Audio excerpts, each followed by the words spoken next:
এই 10টা কাজ যদি আমরা করতে পারি, আমরা আশা করি এই 10টা কাজের সমন্বয় হলে আস্তে আস্তে হলেও আমরা ইনশাআল্লাহ তাআলা অচিরেই বাংলার জমিনে পরিপূর্ণ দিন কায়েম বলতে আমরা যা বুঝি, আল্লাহর জমিনে আল্লাহর দিন প্রতিষ্ঠা এবং শরিয়া বিধান প্রতিষ্ঠা, এটা কোনো অসম্ভব বিষয় নয় এবং এটা কোনো সময় সাপেক্ষ বিষয় হবে না ইনশাআল্লাহ। ফিতনাময় পরিবেশে তারুণ্যের বা তরুণ প্রজন্মের কি কি বিষয় করণীয়, এর উপরে একটা মুখতাসার বয়ান প্রস্তুত করতে আমি চেষ্টা করছি মোটা দাগে শুধু 10টা কথা বলার জন্য। আল্লাহ পাক আমাদের সবাইকে শুনে বুঝে আমল করার তৌফিক দান করেন। আমার সামনে যারা বসে আছেন সবাই তরুণ ভাই। তো প্রথম যে কথাটা আমি আলোচ করতে চাই সকলের উদ্দেশ্যে, এটা সকলের ক্ষেত্রেই প্রযোজ্য। প্রথম আমাদেরকে আমাদের জীবনের উদ্দেশ্যটাকে ফিক্স করতে হবে। আমরা পৃথিবীতে কি উদ্দেশ্যে এসেছি, এই উদ্দেশ্যটাকে বোঝা এবং সেই অনুযায়ী আমল করা, এটা হলো আমাদের জীবনের প্রথম কাজ। উপস্থিত তারুণ্যের প্রতি আমার প্রথম আজকের নসিহত যে আমরা যেন আমাদের জীবনের লক্ষ্য এবং উদ্দেশ্যটাকে উপলব্ধি করতে সক্ষম হই। আল্লাহ পাক সবাইকে তৌফিক দান করেন। এই বিষয়ে দুটো কথা আলোচনা করতে চাই।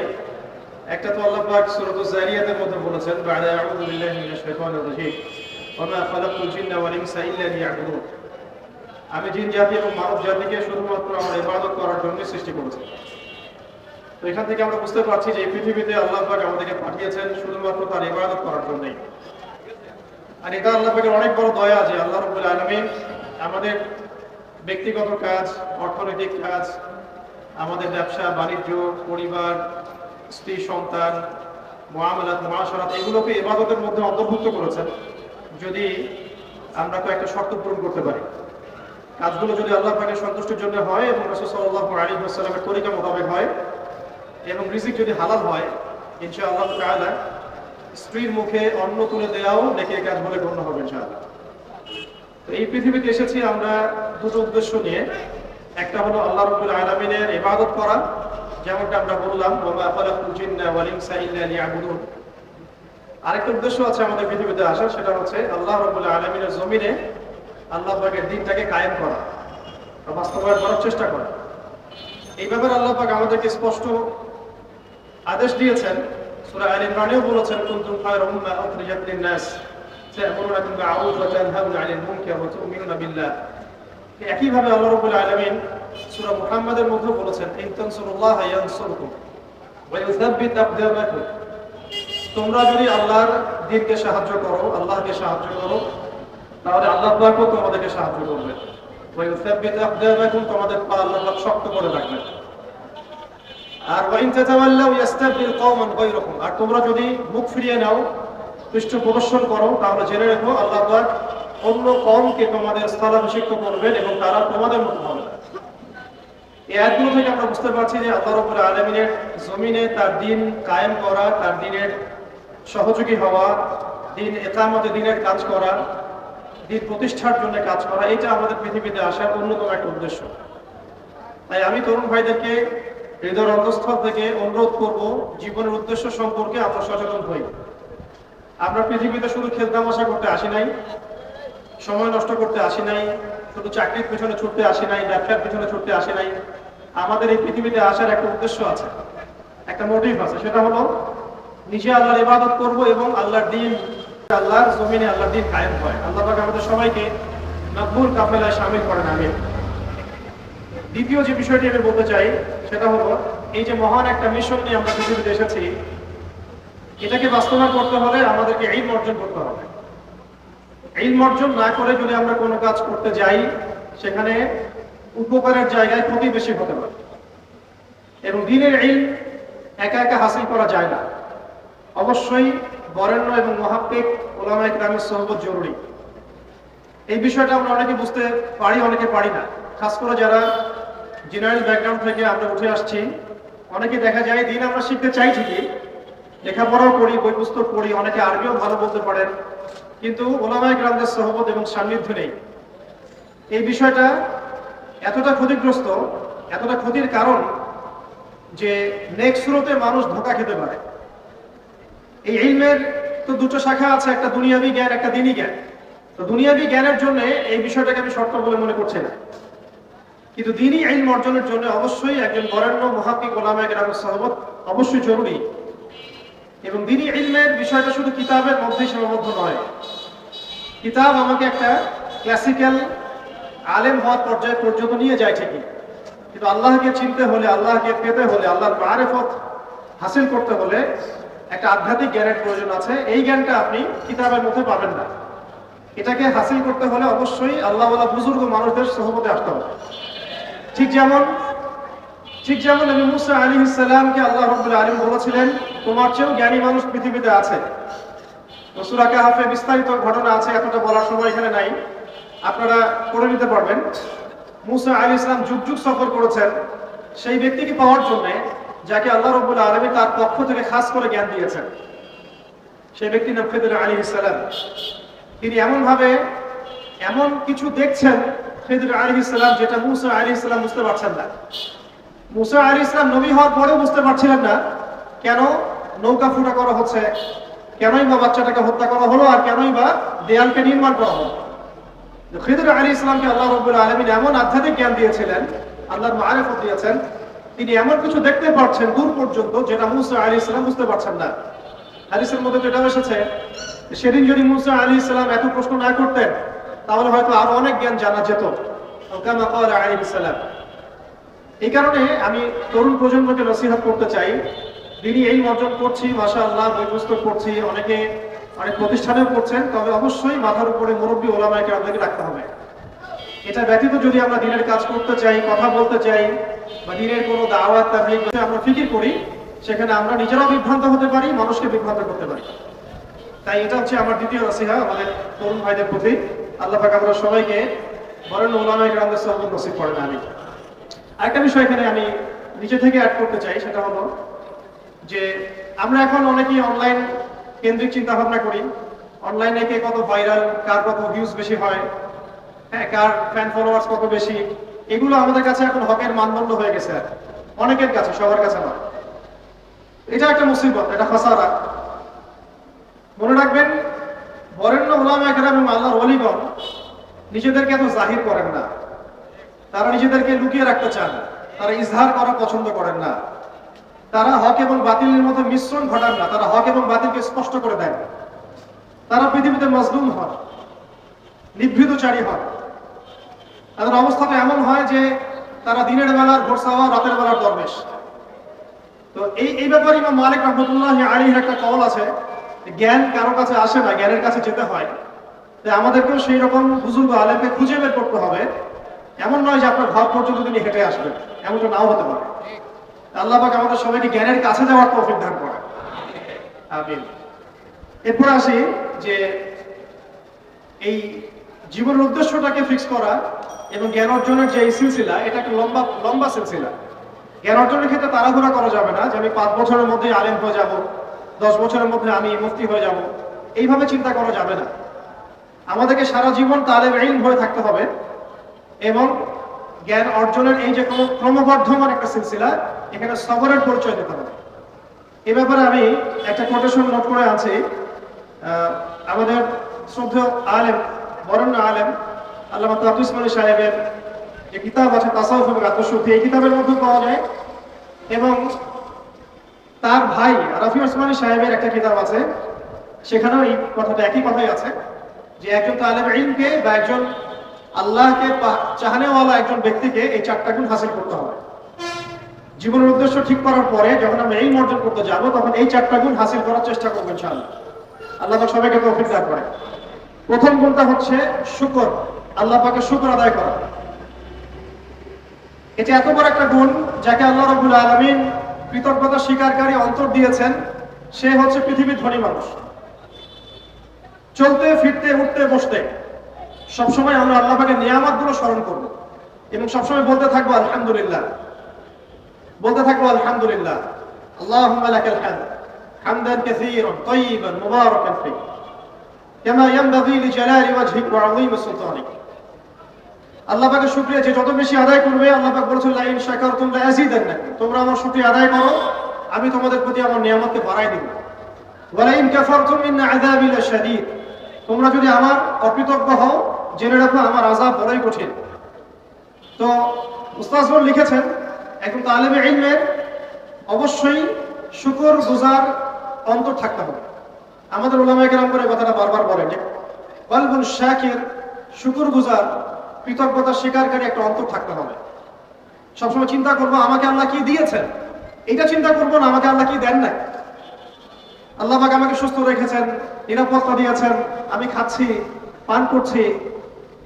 এই যে নিয়ামত, আল্লাহ পাকের যে অগণিত নিয়ামত, এটাকে স্মরণ করা এবং সে অনুযায়ী শুকরিয়া আদায় করা। আল্লাহ পাক সবাইকে শুকরিয়া আদায় করার তৌফিক দান করেন। এই যে চারটা ওজিফার কথা বলা হচ্ছে, এটা কিন্তু থানভী রহমতুল্লাহি আলাইহি তার যে খলিফা ডক্টর আব্দুল হাই মোহাম্মদ আরেফি রহমতুল্লাহি আলাইহি তাকে দিয়েছিলেন, তিনি তার ছাত্রদেরকে দিয়েছিলেন। এটা আপনারা তাসাউফ আত্মশুদ্ধি বইয়ের মধ্যে পাবেন। দ্বিতীয় এখানে যে বিষয়টা বলা হয়েছে সেটা হলো সবর করা। জ্ঞান অর্জন করতে হলেও সবর করতে হবে, আল্লাহকে পেতে হলেও সবর করতে হবে, দাওয়াত ও তাবলীগেও সফর করতে হবে, জিহাদের মাঠেও সবর করতে হবে। আমাদের ব্যক্তি জীবনে সবর থাকে, পারিবারিক জীবনে সবর, ব্যবসায় সবর, চাকরিতে সবর। যেটাই আমার মর্জির খেলাফ হচ্ছে তখনই সবর করতে হয়। আর এটা একটু কঠিন, এই কারণে আল্লাহ রাব্বুল আলামিন সবরের সাথে মাইয়াতের ঘোষণা দিয়েছেন। যে ব্যক্তি সবর করবে আল্লাহ তার সাথে থাকবেন ইনশাআল্লাহ। এই জন্য আল্লাহ পাক বলেছেন ইন্নাল্লাহা মা'আস সাবিরিন, সবরকারীদের সাথে আল্লাহ পাক আছেন। এটা কঠিন, এই কারণে যখন মর্জির খেলাফ কোনো কিছু হবে তখন আমাদের আলেমগণ বলেন সবসময় পড়তে থাকা যে ইন্না লিল্লাহি ওয়া ইন্না ইলাইহি রাজিউন। এটা মাইয়াতের সাথে খাস দোয়া নয়, এটা শুধু মৃত্যুর সাথে খাস কোনো দোয়া নয়, এটা যখনই সবরের হালত আসবে তখনই পড়তে হয় ইন্না লিল্লাহি ওয়া ইন্না ইলাইহি রাজিউন। কারণ উলাইকা আলাইহিম সালাওয়াতুম মির রাব্বিহিম ওয়া রাহমা ওয়া উলাইকা হুমুল মুহতাদুন। এটা হেদায়েত পাওয়ার মাধ্যমও বটে এবং তাদের সাথে আল্লাহ পাকের রহমত আছে। তো শুকরগুজার অন্তর এবং সবরকারী অন্তর আল্লাহ পাক সবাইকে নসিব করেন, আমিন। 3 নম্বরে উস্তাদগণ বলেছেন তওবা, বেশি বেশি তওবা করতে বলা হয়েছে। চলতে ফিরতে উঠতে বসতে সবসময় আমরা আস্তাগফিরুল্লাহ ওয়া আতুবু ইলাইহি পড়ার অভ্যাস করি। যে যত বেশি তওবা করবে তার হৃদয় তত পরিচ্ছন্ন হবে, গুনাহ মাফ হবে। পরিচ্ছন্ন কলবের মধ্যে আল্লাহ পাকের নূর এবং মারিফত নাযিল হবে ইনশাআল্লাহ। অপরিচ্ছন্ন কলবের মধ্যে কিন্তু আল্লাহর নূর নাযিল হয় না। তাই উলামায়ে কেরাম বারবার অন্তত দিনে 100 বার আস্তাগফিরুল্লাহ ওয়া আতুবু ইলাইহি পড়তে বলেন।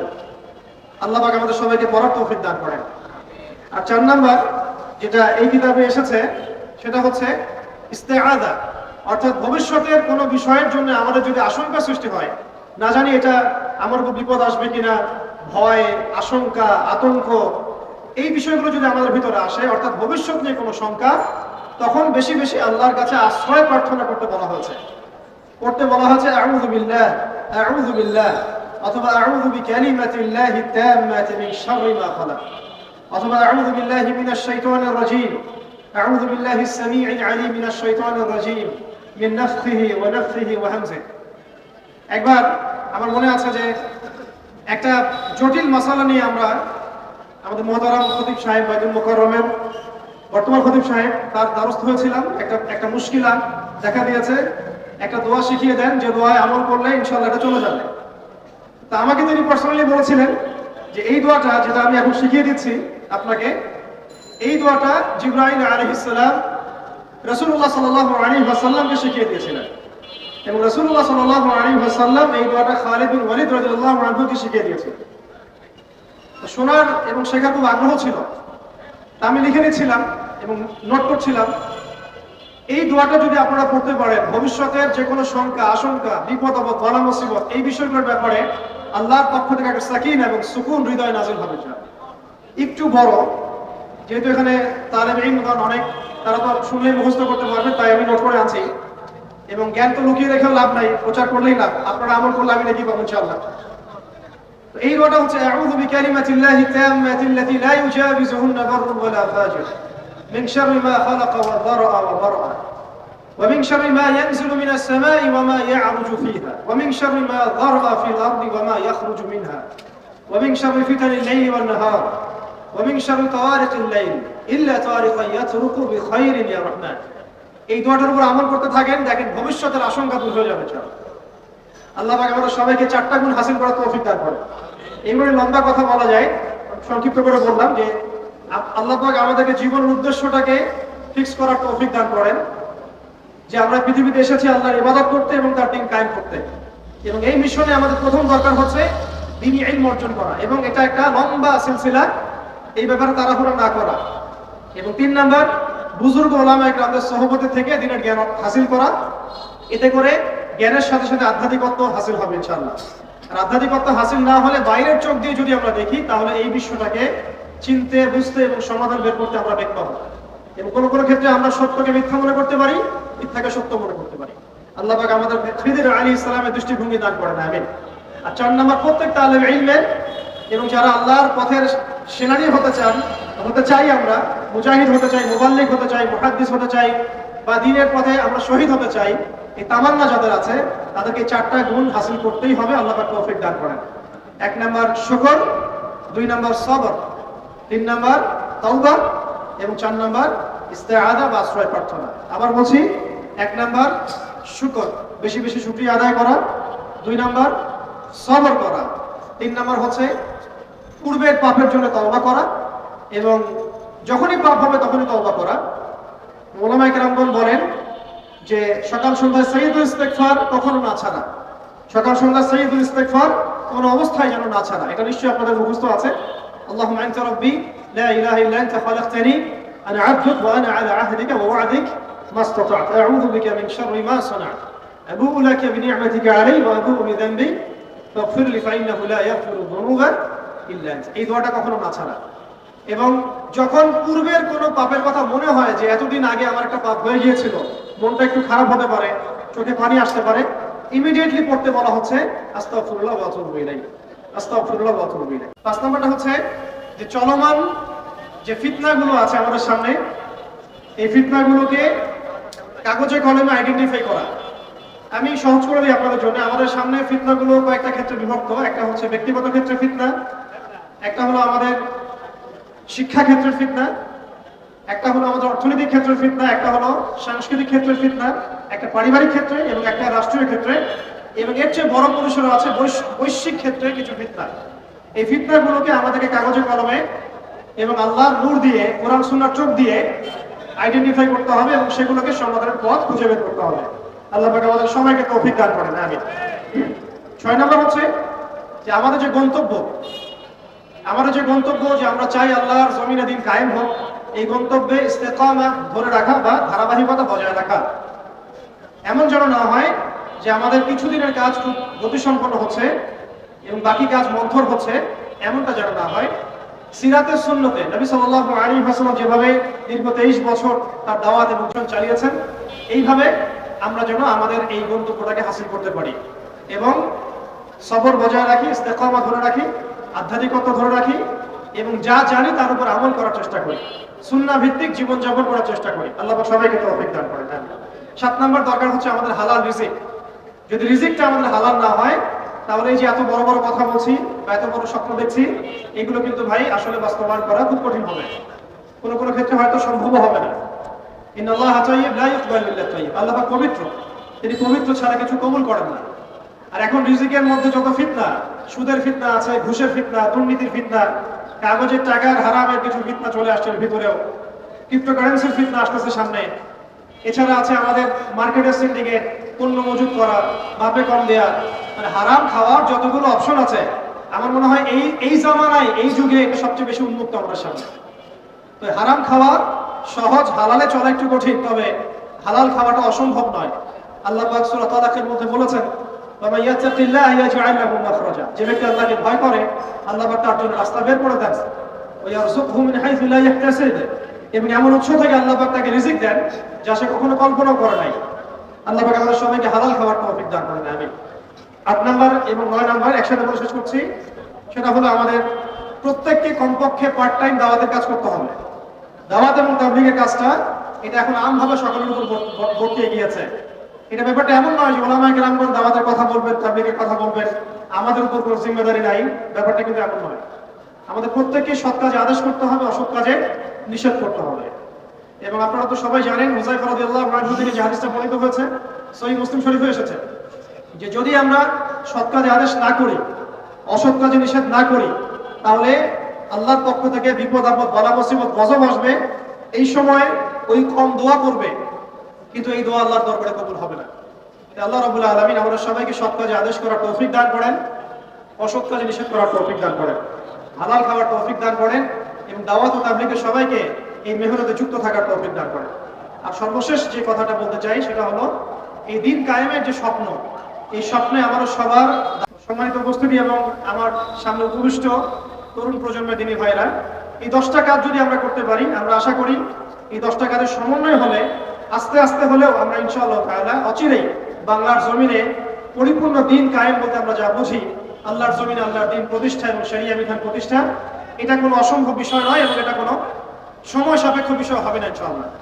আল্লাহ পাক আমাদের সবাইকে 10টা কাজ করার তৌফিক দান করেন। শেষ করার আগে আমি আরেকবার রিপিট করছি, আমাদের সবাইকে আল্লাহ পাক জীবনের লক্ষ্য এবং উদ্দেশ্যকে নির্ধারণ করার, ফিক্স করার তৌফিক দান করেন। দুনিয়ার মহব্বত আমাদের হৃদয় থেকে আল্লাহ পাক দূর করে দেন, আখিরাতের মহব্বত আমাদের মধ্যে দান করেন। দ্বিতীয় বিষয় হচ্ছে আমাদের সবাইকে এই মিশনে কাজ করার জন্য প্রথম যেটা দরকার, জ্ঞান অর্জন করা। সেই জ্ঞান অর্জন আল্লাহ পাক সবাইকে করার তৌফিক দান করেন এবং সেই জ্ঞান অর্জন উলামায়ে কেরামদের সুহবতে করার তৌফিক দান করেন। মাথার উপরে বুজুর্গ আলেম রাখার তৌফিক দান করেন। পাশাপাশি যে 4টা খাস গুণাবলীর কথা আমি বলেছি, শুকর, সবর এবং তাওবা এবং ইস্তেআযা, এই 4টা হাসিল করার তৌফিক দান করেন। হালাল রিজিক খাওয়ার তৌফিক দেন এবং সৎ কাজে আদেশ করার, অসৎ কাজে নিষেধ করার তৌফিক দান করেন। দাওয়াত ও তাবলীগের সাথে আল্লাহ পাক আমাদের সবার কলবের মধ্যে বসায় দেন, আমিন। ওয়া আখিরু দাওয়ানা আলহামদুলিল্লাহি রাব্বিল আলামিন। সুবহানাকা আল্লাহুম্মা ওয়া বিহামদিক, আশহাদু আল্লা ইলাহা ইল্লা আনতা, আস্তাগফিরুকা ওয়া আতুবু ইলাইক। আসসালামু আলাইকুম ওয়া রাহমাতুল্লাহ। আলহামদুলিল্লাহ, অত্যন্ত গুরুত্বপূর্ণ